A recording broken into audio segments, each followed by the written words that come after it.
वो अटैक था फेडरेशन के ऊपर, फेडरल गवर्नमेंट के ऊपर, पंजाब के ऊपर। तो मैं जब गई CMH तो एक ही लाइन में, CMH में एक ही लाइन में ज़ख्मी रेंजर्स भी पड़े हुए थे और उसी लाइन में ज़ख्मी पंजाब पुलिस के ऑफिसर्स और जवान भी पड़े हुए थे। मैं आपको ऑनेस्टली बता रही हूँ, ऑन ओथ ये बात मैं करती हूँ कि जो कुछ मैं, क्योंकि मुझे मिनट टू मिनट रिपोर्ट आती है, जो कुछ मैं पंजाब पुलिस के IG साहब से सुन चुकी थी, अपनी गवर्नमेंट से, अपनी एडमिनिस्ट्रेशन से सुन चुकी थी, वो कम था। जब मैं उस वार्ड में एंटर हुई तो मैंने जब उनसे वो बातें सुनी, आप यकीन माने मुझे समझ नहीं आ रही थी कि मैं रोऊं या किस दीवार में अपना सर मारूं। क्योंकि एक SP साहब जो थे,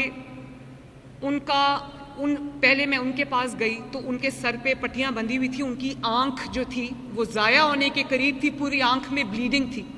तो मैंने उनको पूछा, SP साहब क्या हुआ आपको?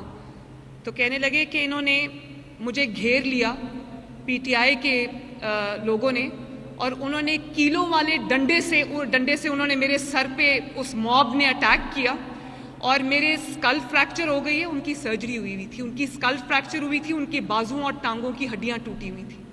दुनिया में कौन सा पीसफुल प्रोटेस्ट है जिसमें ये होता है? और दुनिया के कौन से मुहज़्ज़ब मुल्क में ऐसा होता है? और उसके बाद जब मैं रेंजर्स के पास गई तो जो रेंजर्स का एक जवान था, उसने भी मुझे यही कहा। मैंने कहा आपके सर पे पट्टी बंधी है, तो डॉक्टर ने बताया कि इसकी स्कल भी फ्रैक्चर हुई है, इसका ब्रेन भी डैमेज हुआ है क्योंकि इसको कीलों वाले डंडों से लोगों ने मारा है। और एक कई जवानों के पास गई जो ज़ख्मी हालत में वहाँ पर पड़े थे, रेंजर्स के लोग जो जवान हैं उनके पास गई। कोई ऐसा उनमें नहीं था जिसकी टांगों की हड्डियाँ ना टूटी हों, जिसकी बाजू की हड्डियाँ ना टूटी हों और जिसका सर ना टूटा हो, जिसकी आंखें ज़ाया ना हुई। इसको आप पीसफुल प्रोटेस्ट कहते हैं? आपको शर्म आनी चाहिए।